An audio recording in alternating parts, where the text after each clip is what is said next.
Well, the Jewish holiday of Passover begins before sundown this Saturday, and along with it comes many traditions and rituals. We have Rabbi Levi Harlig from the Chabad of Southern Nevada with us today, along with Chase Gitlin. How's it going, Chase? I'm good. How are you? Good. I always say hi to him first, so this time change things up a little. That's right. Different than all other days. That's right. Exactly. Okay, so yeah, time is just cruising by. Yes. We just celebrated Purim, and now we have Passover. So before we talk to Chase a little bit about what he's doing, tell us about some of the traditions of Passover and what it is. Passover's coming up, as you said, Saturday night. The story took place a little over 3,000 years ago. The Jewish people were welcomed to Egypt as many times in our history, but the Egyptians and Pharaoh turned against us, enslaved us, oppressed us.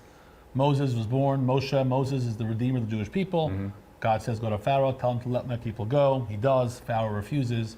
And Moses brings 10 plagues upon Egypt.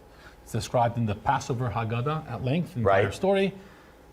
Moses, eventually, they leave Egypt with the death of the firstborn, the final plague. The splitting of the sea, they go to Mount Sinai to receive the Torah, the Bible, and they end up entering into the land of Israel. It is probably the most universally celebrated holiday amongst the Jewish people. The traditional Passover Seder, which is a Passover dinner, the Seder plates in front of us. The most staple Passover food is the Passover matzah. Yes. When the Jews were leaving Egypt, Pharaoh rushed them out, said, guys, go. I've had enough.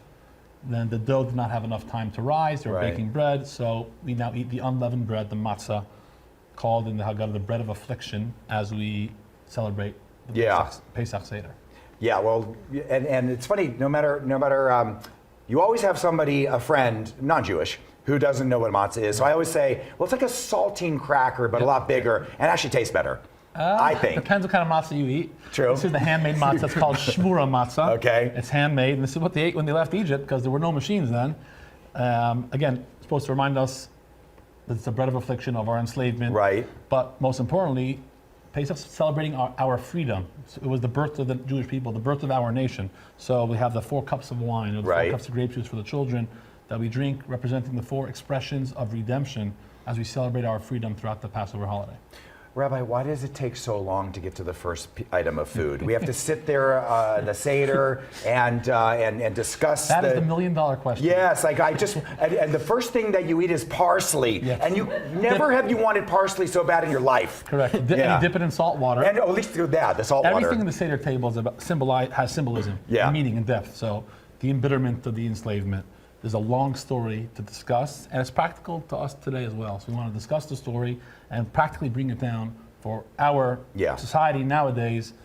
We should be proud of who we are, proud of the Jewish people, celebrate our freedom. So this year, Pesach in particular, we're handing out Passover matzah to the entire Las Vegas so they can celebrate Passover. Okay. Because Passover is about educating the next generation. And Chase, you are the next generation. Yes, I am. And Rabbi, what are you guys doing? Chase, you want to say? Go ahead. Yeah, so we're going around Las Vegas, handing out matzah and wrapping tefillin, and just educating the Las Vegas community about our religion. I like the situation, because right now it's a tough time. Oh, yeah. We're not the hottest topic these days. Right. So we got to be proud of who we are. Right.